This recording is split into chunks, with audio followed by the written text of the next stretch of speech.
পরপর তিনটা শব্দ হয়, দেখি যে চেয়ারম্যান শিকদার মোস্তফা কামাল পড়ে আছে একটি পথে, তিনি বলতিছে যে আমাকে বাঁচাও। আধিপত্য বিস্তার নিয়ে বিরোধ, নড়াইলে প্রতিপক্ষের গুলিতে প্রাণ গেল সাবেক ইউপি চেয়ারম্যানের।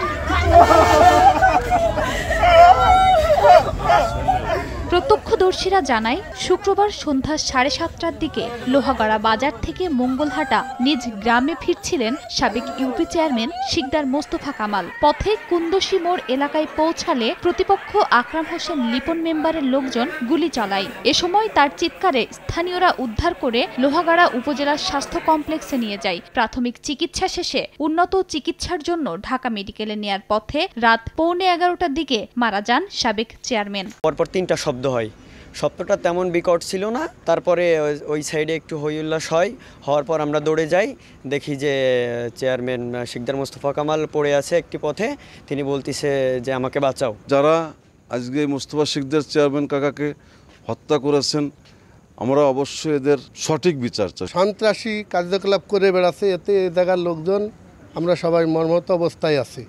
পথঘাটে চলতে গেলেও আমাদের সমস্যা ভয় হয়। 1, 2, 3 ঢাকায় জমি জিতে নিন 100% ক্যাশব্যাক সহ 20 কোটি টাকার পুরস্কার। এদিকে এ হামলার ঘটনার পর রাত 9:30টার দিকে মোস্তফা কামালের সমর্থকরা লিপন মেম্বারের লোকজনের ওপর গুলি চালায়। এ সময় ফয়সাল শেখ ও পলাশ মোল্লা নামে দুইজন গুলিবিদ্ধ হন। তাদের খুলনা মেডিকেল কলেজ হাসপাতালে ভর্তি করা হয়েছে।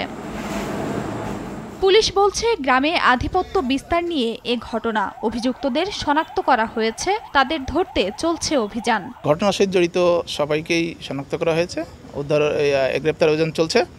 আমরা আশা করছি যে অতি দ্রুত দোষীদের আইনের আওতায় আনা হবে। 2021 সালের ইউনিয়ন পরিষদ নির্বাচনে মল্লিকপুর ইউনিয়ন থেকে শিকদার মোস্তফা কামাল ও আকরাম হোসেন লিপন দুজনেই নির্বাচন করে পরাজিত হন। এর আগে মোস্তফা কামাল ইউনিয়নটিতে 2 বার চেয়ারম্যান নির্বাচিত হয়েছিলেন।